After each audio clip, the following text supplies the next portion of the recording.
Y siguiendo con el tema de la labor parlamentaria, seguimos con nuestro compañero Fernando Fraquelli, que tiene un invitado, ni más ni menos que el titular de la bancada del Frente para la Victoria, el diputado Agustín Rossi. Es así, Claudia, diputado, ¿cómo le va? Gracias por acompañarnos. Bueno, el tema, claro, a partir de las 2 de la tarde, la discusión del 82% móvil para los jubilados y pensionados.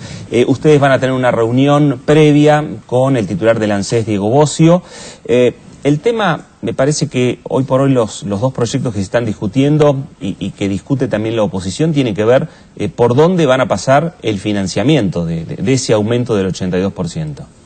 Sí, los dos proyectos son inconsistentes desde el punto de vista del financiamiento, ¿no?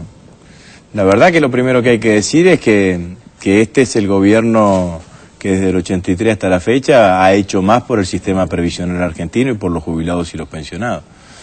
Nosotros en 7 años hemos aumentado la jubilación mínima en un 600%, la jubilación media en un 250%. Tenemos un sistema de movilidad jubilatoria porque hemos aprobado el oficialismo en diputados que se ha aplicado durante 2 años consecutivos, 2 aumentos por año. El acumulado de esos 4 aumentos da arriba del 50% la apreciación del ingreso de los jubilados y de los pensionados. Este último año da un aumento de arriba del 26,3, 26,4%. Hemos duplicado la inversión en el sistema previsional, hemos pasado de tener, con respecto al PBI, hemos pasado de tener 3.200.000 jubilados a tener 5.200.000 jubilados y pensionados. Así que la verdad es que a este gobierno que ha podido hacer esto con muchísima sustentabilidad previsional, porque el tema es garantizar las jubilaciones de hoy y las jubilaciones de mañana, y eso lo hemos podido hacer porque hemos tenido el coraje de tomar la decisión de estatizar el sistema de FJP. Hoy se plantea una propuesta casi consignista alrededor del 82% móvil, que en las dos iniciativas que tienen, una ni siquiera tiene una fuente de financiamiento. Lo cual en realidad nosotros hemos presentado una impugnación en la Cámara de Diputados porque la Ley de Administración Financiera dice que cualquier nuevo gasto, y este es un nuevo gasto, tiene que tener su fuente de financiamiento indicada. Y en la otra se plantea, con poca rigurosidad técnica, el aumento de los aportes patronales al sistema previsional, que en el mejor de los casos no alcanzan a cubrir el 30 o 40% de lo que significa llevar el 82% móvil, digamos, ¿no? Entonces, la verdad es que estamos ante un escenario de poca sustentabilidad, en donde lo que yo siento es que hay mucho de cinismo por parte de la oposición, digamos, ¿no? Que no hay una preocupación genuina por el adulto mayor. Lo que hay es, veamos cómo hacemos para incomodar al gobierno. Una oposición que nos intentó incomodar fiscalmente por el lado de los ingresos durante los primeros 6 meses del año. No querían que pusemos la reserva para pagar la deuda, querían modificar la coparticipación del impuesto al cheque, querían sacarle el 15% de precoparticipación de ganancia al ANSES. Bueno, nos querían incomodar por el lado del gasto, por el lado de los ingresos, y ahora nos quieren incomodar por el lado de aumentar gastos irresponsablemente, y nosotros eso no lo vamos a hacer. A ver, ahora entonces lo que se está buscando es desde la oposición el desgaste político del gobierno, buscar que en definitiva... No, ahora no siempre han buscado el desgaste, digamos. Y el desgaste, digamos, de la... El desgaste, lo que digo es que durante los primeros 6 meses lo que buscaban era tratar de desgastar alrededor con proyectos que nos complicaban los ingresos fiscales. Entonces usted le decía, no use reserva para pagar la deuda, le estaban diciendo, o emita más deuda o use recursos corrientes para pagar deuda.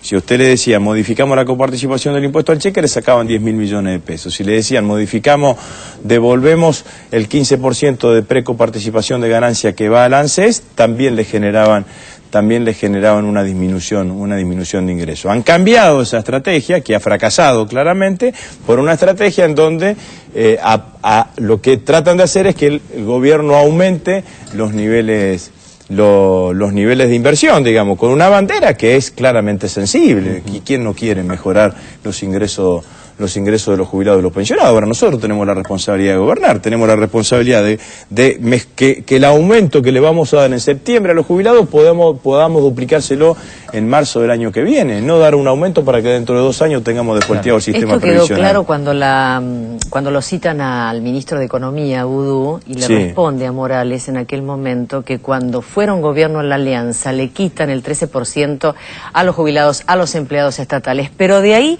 se agarraron los empresarios privados y a los que trabajábamos en aquellos tiempos también nos quitaron el 13%. Claro. No solamente fue una cuestión de recortarle los salarios a los público. Estatales, exactamente. Bueno, pero eso fue así, eso demuestra, porque en esto también la historia política de cada uno pesa. Nosotros somos el gobierno que hizo todo lo que dije al principio, y ellos son la oposición que tuvieron 10 años con la jubilación mínima congelada en 150 pesos, bajaron los sueldos, las jubilaciones y las pensiones en un 13%, y cuando quisimos estatizar las AFJP, jugaron del lado de las corporaciones poniéndose en contra.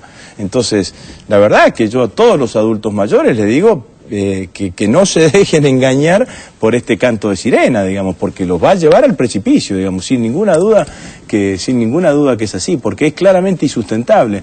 El sistema previsional en el mundo tiene crisis. ¿Por qué tiene crisis? Porque lo que está en crisis es el principio básico del sistema previsional, que es la solidaridad intergeneracional. La solidaridad intergeneracional, que significa que con el aporte de los activos le pagamos a los pasivos. Para eso se necesita una proporción de 4 activos y medio, 5 activos contra un pasivo. Hoy tenemos una proporción de 1,5 a 1. Entonces, a ese concepto de solidaridad intergeneracional tenemos que agregarle el concepto reproductivo de lo que significa el Fondo de Garantía de Sustentabilidad. Este Fondo de Garantía de Sustentabilidad que hoy manejamos desde el ANSES, que antes manejaban la FJP, tiene que utilizarse, tiene que invertirse, tiene que dar ganancias para garantizar las jubilaciones, para que junto con esas ganancias podamos garantizar las jubilaciones futuras. En el mundo se está discutiendo aumentar la edad jubilatoria, y acá, de un día para el otro, se quiere implementar el 82% sin ninguna rigurosidad técnica, cuando solo estuvo presente en Argentina en el año 59. Cuando la relación activo-pasivo era 3 a 1. Entonces, la verdad es que es de alta irresponsabilidad. Diputado, ¿esto tendría relación, digamos, desde el punto de vista fiscal, con lo que también se está proponiendo desde los bloques de la oposición, bajar las retenciones?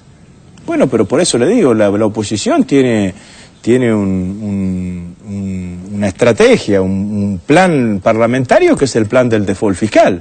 Digamos, no hay círculo al cual usted pueda encuadrar que tenga proyectos que aumenten los gastos o las inversiones y que disminuyan los ingresos. Esto es imposible en ningún lugar del mundo. Si la oposición, en la hipótesis de que alguna vez pueda llegar a ser el gobierno, aplica todas las medidas que tienen en los proyectos, duran 6 meses en el gobierno.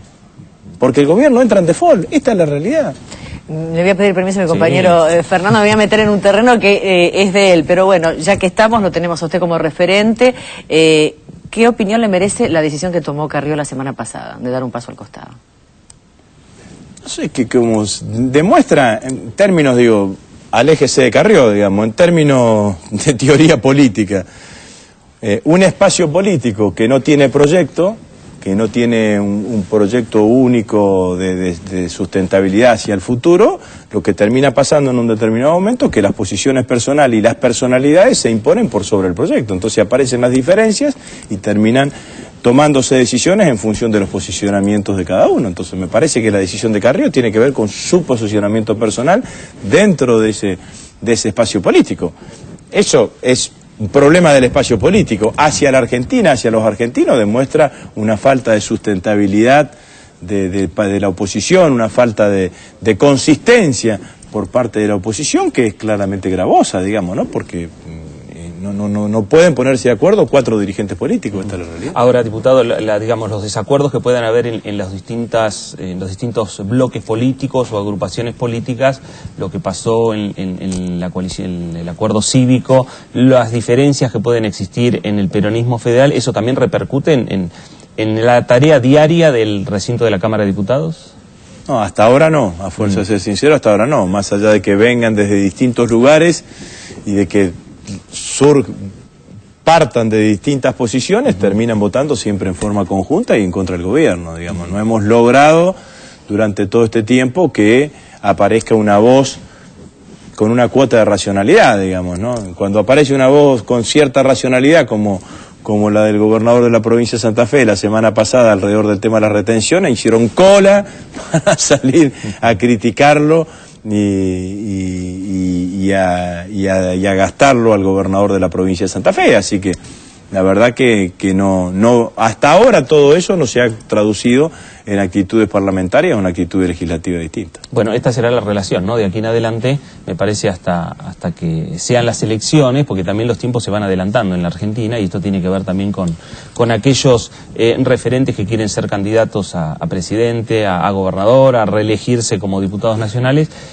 Esta va a ser la relación del Congreso. Bueno, es un Congreso que desde que empezamos, desde que la oposición tiene la mayoría en la Cámara de Diputados, lo que ha primado ha sido el clivaje oficialismo-oposición, digamos, ¿no? Entonces una oposición que más allá de las iniciativas que tengamos nosotros, por solo el hecho de ser iniciativa del gobierno, van a estar en contra. Y que los unifica el hecho de generar desgaste, tratar de desgastar, de entorpecer, de estorbar, de poner palos en la rueda en la gestión de Cristina Fernández de Kirchner. ¿Dónde quedó la discusión de las reservas? Terminamos de pagar, casi terminamos en un 85-90% de pagar las reservas, los servicios de la deuda de este año con reservas. No era que el país se iba a fundir si pagábamos con reservas, no era que íbamos a entrar en un caos financiero y económico, no era que íbamos a entrar en hiperinflación si utilizábamos la reserva. ¿Dónde quedó esa discusión? Tuvimos 3 meses, enero, febrero y marzo, discutiendo eso, y la oposición y los títulos de los diarios opositores poniendo a la Argentina al borde del precipicio si utilizábamos la reserva para pagar los servicios de la deuda. Utilizamos la reserva, pagamos los servicios de la deuda, tenemos menos deuda con respecto al PBI. Estamos tratando de que la deuda deje de ser un problema para la economía argentina. Tenemos más reservas y entonces, ¿y de dónde? Tuvimos 4 meses discutiendo si podíamos usar la reserva para pagar los servicios de la deuda. La verdad es que estamos en manos de unos irresponsables, digamos. No tienen ningún sentido de la responsabilidad. Muy bien, gracias, muy amable. Gracias, diputado.